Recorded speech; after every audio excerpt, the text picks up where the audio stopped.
A millionaire returns home early, and what he finds in his kitchen changes everything. The afternoon rain was falling heavily over the runway at Los Angeles Airport as James Cole's private jet touched down. Outside, the cold wind slipped through the misted glass panels. He leaned his head against the seat, closed his eyes, and took a deep breath. 3 consecutive weeks in Singapore and Dubai, signing contracts, giving presentations, attending endless parties. Everything had felt like a machine running without pause. James was the CEO of a leading tech corporation once featured on the cover of Forbes, a symbol of success and determination. But now, as the plane came to a full stop, the only thing he felt wasn't pride. It was exhaustion and emptiness. He unlocked his phone. Dozens of unread emails, several missed calls from the executive board, and a familiar message from his wife. Camille Grant. Liam misses you so much. He got an A in math today. Below the text was a photo of their 6-year-old son, smiling brightly. James smiled faintly, but deep down, he knew it was just another perfectly staged picture, like everything else in their lives. A black Mercedes was waiting by the curb, its headlights reflecting dimly in the rain. The driver opened the door for him. James slid into the back seat, loosened his tie, and watched the raindrops streak down the window. "Take me home, Thomas," he said quietly. The car rolled forward, gliding through the rain-soaked streets of Los Angeles. On the way, James pulled out his tablet, financial reports, project approvals, stock updates. He functioned purely on habit, always busy, always efficient, as if constant motion could disguise the hollow silence in his chest. 2 years ago, after the death of his first wife, he had promised to spend more time with his son. But work had swallowed him again, and Camille's presence had made him believe Liam was in good hands. Camille had seemed perfect, smart, graceful, articulate, always knowing what to say. She'd convinced James that everything at home was fine, that Liam was thriving. And James, blinded by success and trust, never questioned it. When the car turned into Beverly Hills, it was nearly 11 p.m. The neighboring mansions shimmered with warm lights behind their gates, but James's house was dark. He frowned. Camille always left the living room light on when he was away. Tonight, every window was black. The front door clicked open. Silence. Only the faint glow from the garden lamps filtered through the curtains. James set his suitcase down, removed his coat, and stood still. No voices, no sound except the rain tapping against glass. A faint unease crept into his chest. He walked through the living room, spotless, organized, lifeless. The faint scent of expensive candles lingered. "Liam?" he called softly. No answer. He climbed the stairs, pulse quickening. Liam's bedroom door was slightly ajar. James pushed it open. The warm yellow light of the night lamp spilled across the small room, perfectly tidy, almost sterile. The bed was neatly made, the toys arranged like props in a magazine photo. But the bed was empty. He touched the sheet. It was cold. A chill ran through his spine. "Liam?" he called again, louder. No answer, no movement, no breath. He opened the closet, checked the bathroom. Nothing. The silence that filled the house was no longer peaceful. It was menacing. James's heart pounded, his throat dry. A single thought echoed in his mind, sharp and cold. "Where is my son?" James hurried down the stairs, his heart pounding wildly. Every corner of the luxurious house suddenly felt distant and cold. He passed the study, the living room, and stopped in the hallway leading to the kitchen. A faint sound reached his ears, something scraping softly against the floor. He pushed the white kitchen door open. The cold fluorescent light flickered on, and in that instant, his world collapsed. On the white tile floor, Liam was curled up like a wet kitten, wearing only an oversized t-shirt. His bare feet were bluish from the cold. The boy clutched a piece of dry bread to his chest, eyes shut, lips trembling. Beside him was a dirty plastic plate with scraps of old dried-up food stuck to it. "Liam," James whispered, his voice cracking. The child's eyes opened.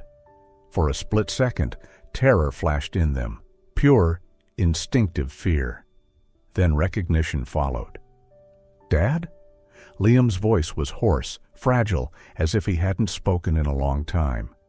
James dropped to his knees, his trembling hands reaching out, afraid that if he touched too hard, the child would vanish. "It's me, son. Oh, God. What happened to you?" Liam recoiled slightly, clutching the piece of bread tighter against his chest like something precious. I'm hungry." The words were barely audible. "Hungry? Why didn't you have dinner with Camille?" The boy stayed silent, head lowered, his thin shoulders trembling. After a pause, he whispered, Mom said I don't deserve warm food. I don't deserve a bed." The sentence pierced James's heart like a knife. He gently pulled the boy into his arms. The small body was stiff and ice cold. The smell of old food, sweat, and dust lingered in the air. When James's hand touched Liam's arm, he felt only skin and bone. "Oh, God," he breathed, his voice breaking. Behind him, footsteps echoed. "Camille!" he shouted, his voice trembling with rage and fear. She appeared at the doorway, wearing a pale pink silk robe, her hair loose, her face flawless under the light. "James, what are you doing in the kitchen? I heard a noise." Her gaze drifted across the floor and froze on the trembling child in his father's arms. For a moment, surprise flickered in her eyes, then vanished almost instantly. "Oh my God, Liam! What are you doing here?" She pretended to rush forward, but James stood in her way. "Don't!" His voice was cold as steel. "Explain this, Camille. Why is my son lying on the floor like this?" She blinked, feigning confusion, then softened her tone with false concern. "You're misunderstanding. Maybe he was dreaming or had a nightmare. I gave him dinner, I swear." "Dinner?" James's voice trembled with fury. "With this?" He held up the dry piece of bread, his hand shaking. "He's starving, freezing, and abandoned. And you call this dinner?" Camille stepped back slightly, but kept her voice calm and sweet. "James, please, calm down. The child just has psychological issues. The doctor said sometimes kids his age can sleepwalk." "Enough!" James cut her off, eyes blazing. "I don't want to hear another lie." He lifted Liam into his arms. The boy's body was feather-light, almost weightless. Liam rested his head on his father's shoulder, eyes fluttering closed from exhaustion. James carried his son upstairs, moving carefully as if afraid to touch an invisible wound. The small room was dim, heavy with the smell of dust and dampness, and something inside him twisted in pain. He opened the wardrobe and froze. Inside were not the fine clothes he had once bought for his boy, but a jumble of cheap, wrinkled shirts, some still marked with old stains. The school uniform was creased, the backpack torn at the corner. And at the very back of the closet lay something that stopped his breath. The teddy bear Isabellant had given Liam for his 3rd birthday. One of its arms had been ripped open, white stuffing spilling out like a wound that never healed.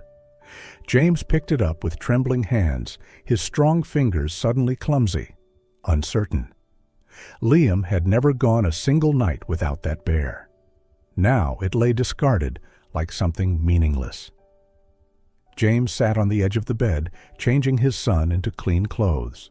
As his hands brushed the boy's skin, he noticed faint purple bruises on the thin arms, shallow scrapes around the wrists, marks that spoke louder than words, silent proof of cruelty.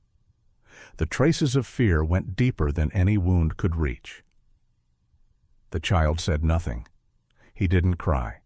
He simply watched his father with wide, dark eyes trembling with both terror and fragile hope, as if trying to believe that the gentle hands caring for him wouldn't disappear again. That night, rain still fell hard as James sped down the slick boulevard, his hands gripping the wheel. In the back seat, Liam was wrapped in a thin blanket, eyes closed, breathing faintly.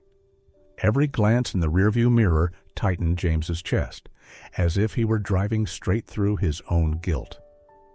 When he reached St. Mary's Hospital, the clock was nearing midnight. He carried Liam inside, voice breaking with panic. "Please, he needs help now." Nurses rushed forward, taking the boy from his arms and pushing him into the emergency room. James stood in the hallway, drenched, trembling, from the cold or from fear. He couldn't tell. Moments later, Dr. Ava Morales appeared, a middle-aged woman with sharp yet compassionate eyes. "You're the boy's father?"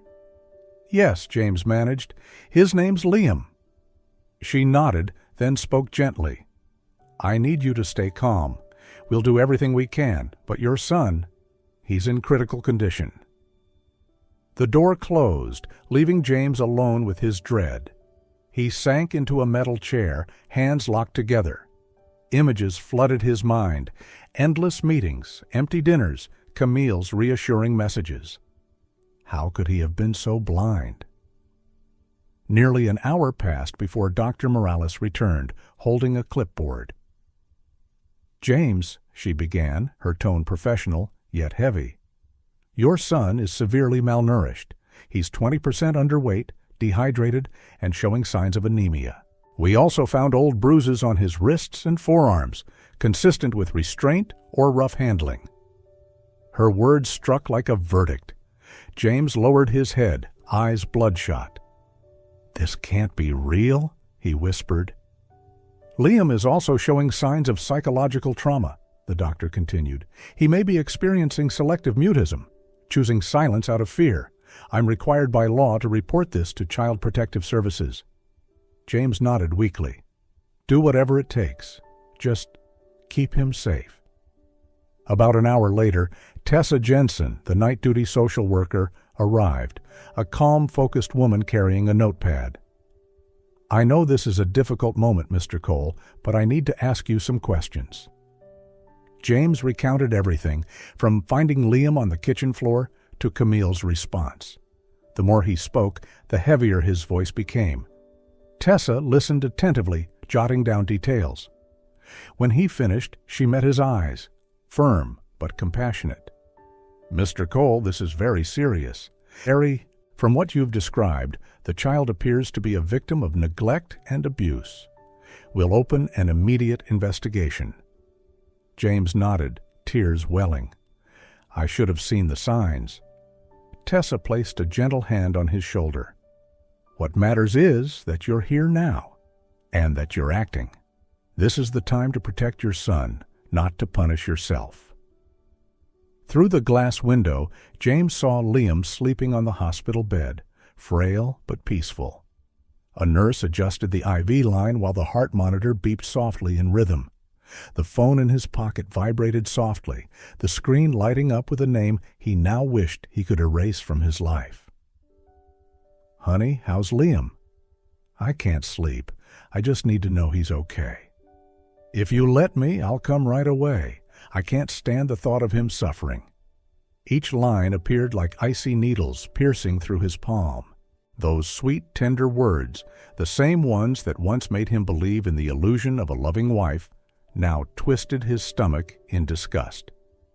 James stared at the screen for one more second, then pressed and held the power button. 2 days later, Liam was still in the hospital. He was awake now, but barely spoke.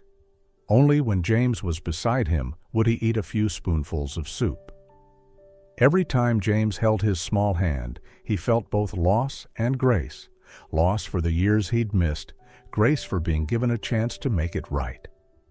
Outside that hospital room, James's world was shifting. Meetings were canceled, stocks slipped slightly, but none of it mattered. His entire focus was now on his son. On the third morning, Tessa Jensen returned with a woman in a black suit, her stride firm and confident. "Mr. Cole, this is Harper Blake, a family law attorney. She'll be representing you in this case." Harper shook his hand. Steady, professional. I hear you're a man who faces the truth, Mr. Cole. I hope that's true. At this point, James replied quietly, I have no other choice. They sat together in a small hospital conference room. Tessa presented her initial findings. Liam had suffered prolonged abuse, at least 3 months.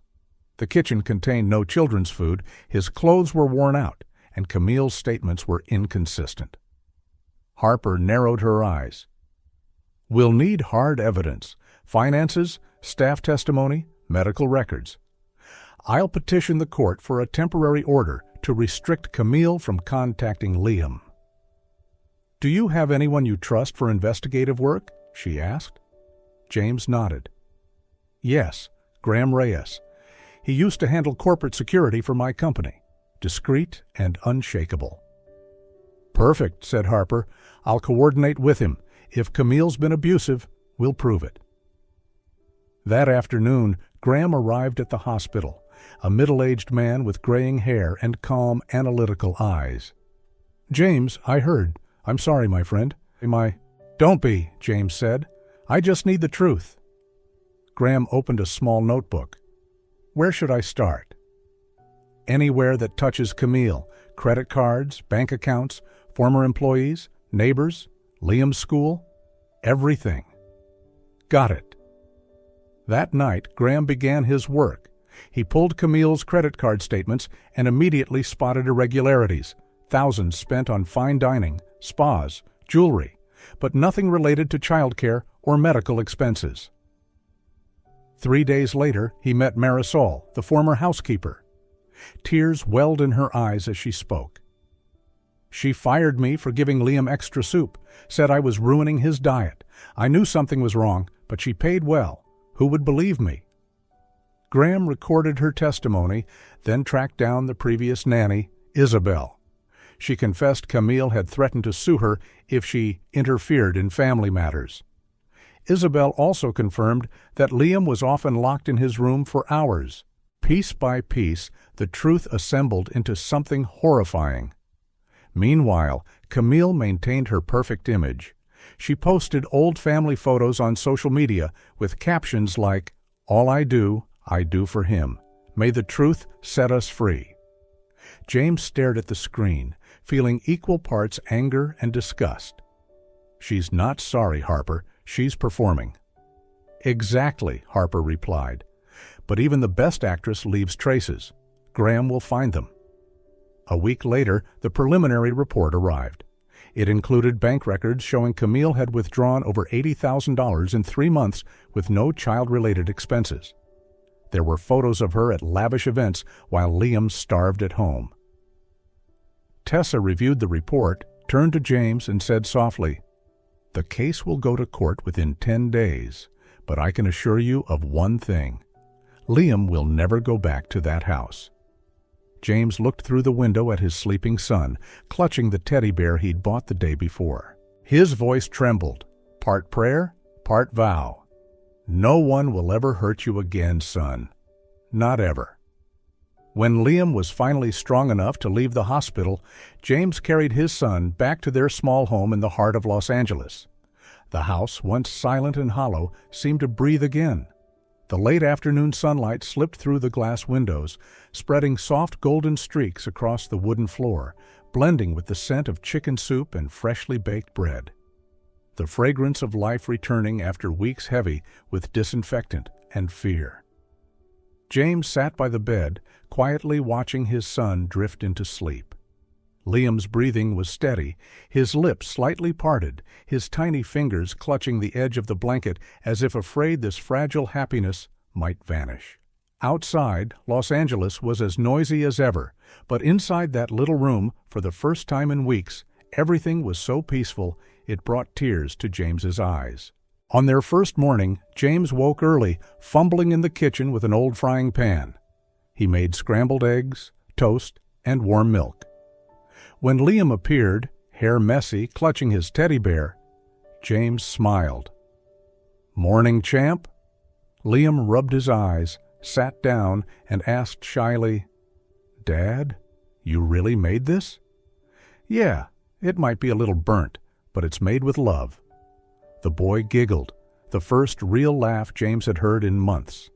Day by day, they rebuilt life through small rituals: breakfast together, walks in the park, bedtime stories, drawings, and cartoons. At night, James sat beside his son, listening to him talk about his new school. Each laugh, each smile, stitched another piece back into James's heart. Liam began therapy with Dr. Emily Rhodes, a gentlewoman with a soft, patient voice. During the first sessions, the boy said nothing, just drew cold houses and tiny figures standing apart. James watched from outside the one-way glass, his chest tightening. Weeks later, Emily invited him into the session. Liam sat hugging a pillow, eyes fixed on the floor. The room was silent except for the slow tick of the clock. "Liam," Emily said softly, "is there something you'd like to tell your dad today?"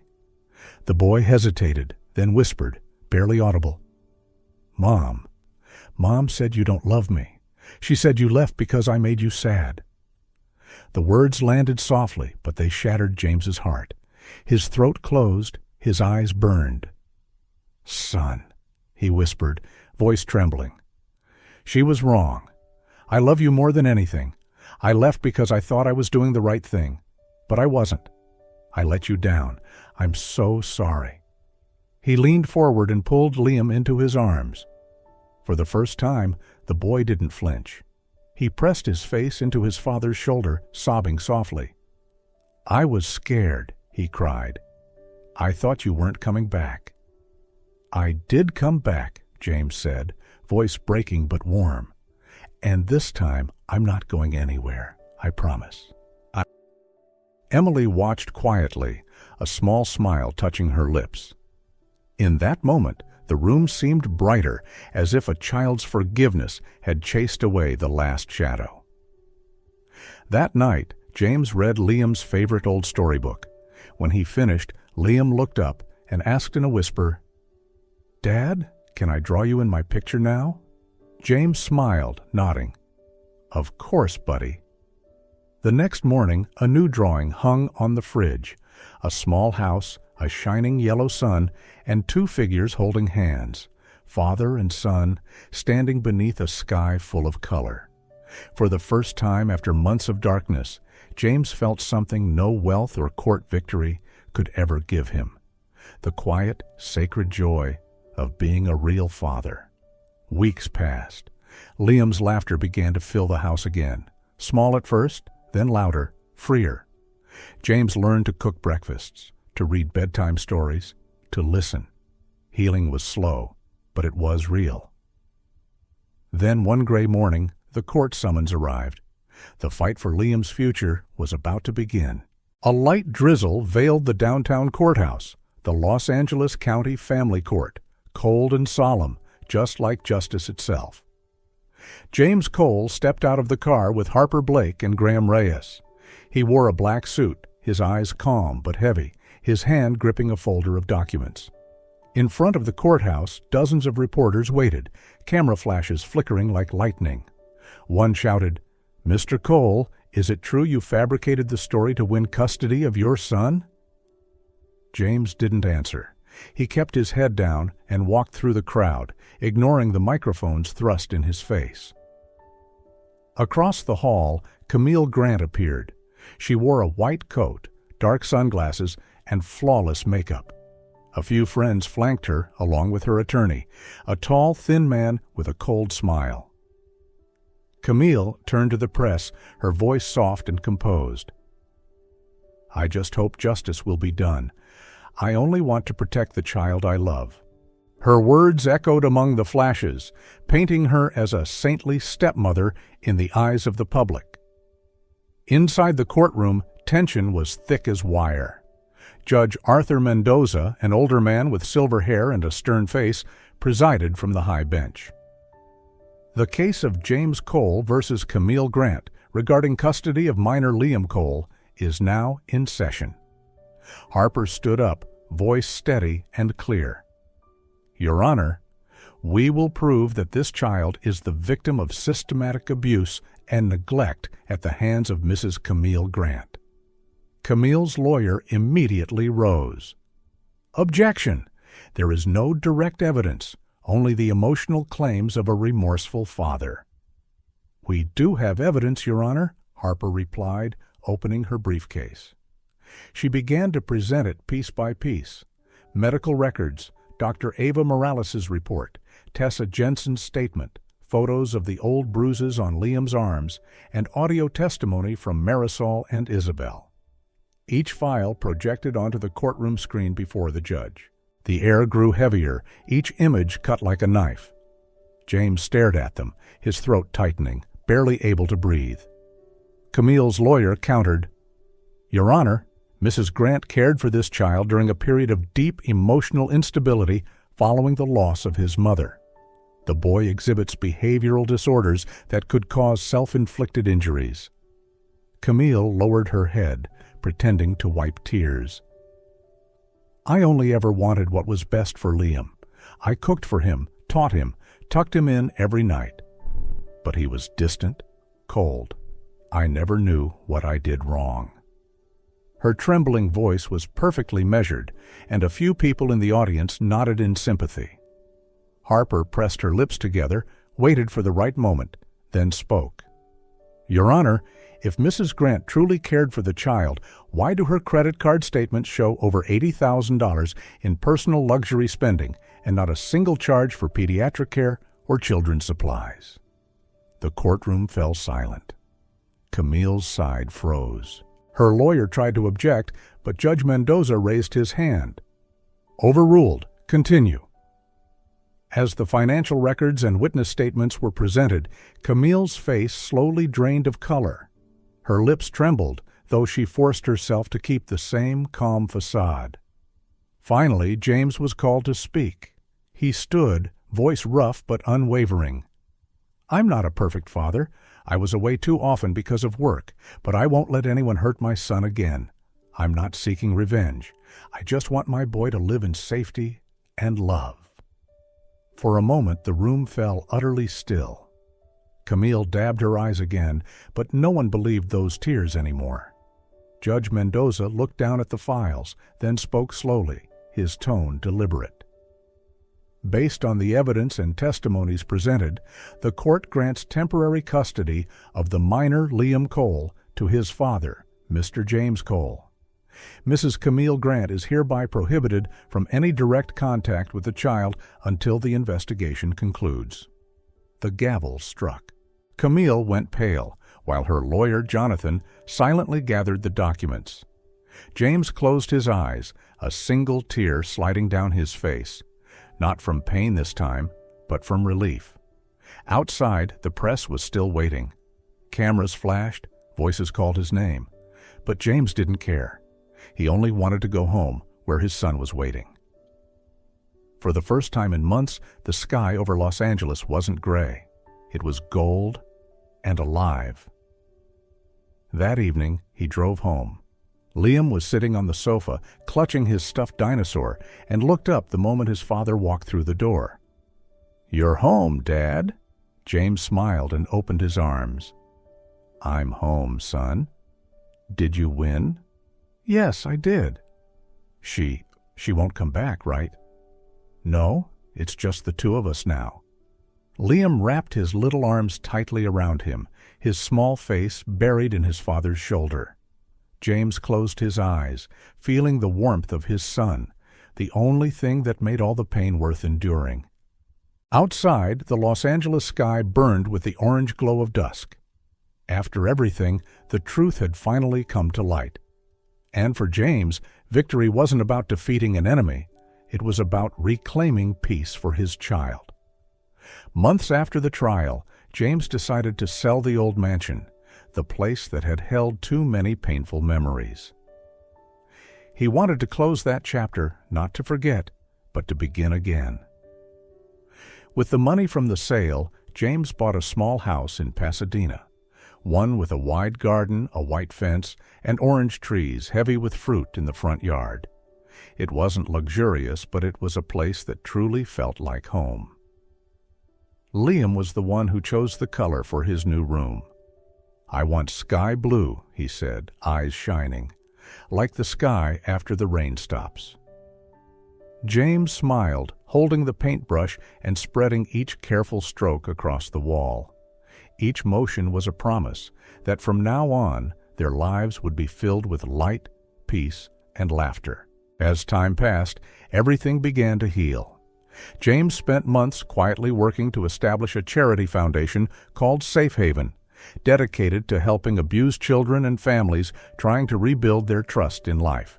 He didn't just donate money, he took part himself, visiting shelters, talking to children, and sharing his own story. "We can't change the past," he said during one of his speeches, "but we can turn pain into purpose so that no child ever has to go through the same." James Cole's name slowly became synonymous with that of a father who had redeemed himself, a man who had found his way back to life. As for Camille, the woman who had once shattered their world, she was finally sentenced to 5 years in prison for fabricating evidence, defamation, and causing psychological harm to a minor. The news made headlines, but James gave no comment. He only said one quiet sentence to Harper: "Justice doesn't need hatred, only truth." A year later came Liam's 8th birthday. The little house in Pasadena was filled with blue balloons, chocolate cake, and children's laughter. James baked the cake himself, and for the first time since his wife's death, he turned on the music in the house. Liam ran across the yard, hair tousled by the wind, his laughter pure and bright. "Dad, come on! Let's take a picture!" James chuckled, raising the camera to capture a moment he knew he would never forget. That afternoon, father and son went to Forest Lawn Cemetery, carrying a bouquet of white daisies. In front of the gravestone bearing his late wife's name, Liam placed the flowers down gently and whispered, "Mom would be proud of you, Dad. I know it." James froze for a moment, then bent down and softly stroked his son's hair. "And I'm proud of you too, Liam." They stood in silence for a long time as the evening breeze carried the scent of flowers and the last rays of sunlight. There were no more tears, only peace and gratitude. The next morning, James woke up early to prepare Liam's lunch for school. He packed a sandwich, some fruit, and a box of milk, then quietly placed them into the small lunchbox. Before closing the lid, he took out a piece of paper with a green dinosaur drawing, the one Liam had given him on his birthday, and gently slipped it inside. He smiled. That little piece of paper, with its simple dinosaur, was a symbol of love, healing, and new beginnings.